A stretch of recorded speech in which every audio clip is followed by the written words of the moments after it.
হা হা হা, আমি এসে গেছি। কে আপনি? আমি আজরাইল। তা আপনি আজরাইল তখন আমি কি করব? আমি তোমার জান কবজ করতে এসেছি। হ্যাঁ, আপনি আমার জান নিতে আসছেন কেন? হ্যাঁ, কি জন্য আপনি আমার জান নিতে আসছেন? আপনি যদি এখন আমার জানটা নিয়ে নেন, এই যে আমার পুরো সংসার, সামনে ঈদ, দুনিয়ার কাজ, থালা বাসন মাজা, ঘরের কাজ বা প্রত্যেকটা ঘরের কাজ কে করবে? আপনি করে দিবেন?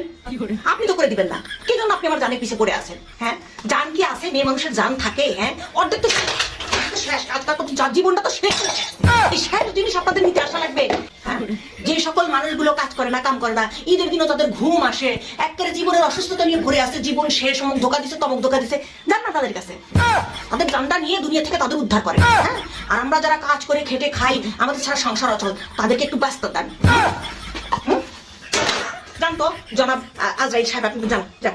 এখন আমার জান দেওয়ার মতো এই সস্তা কাজের মতো টাইম এখন আমার কাছে নাই, অনেক কাজ করতে হবে।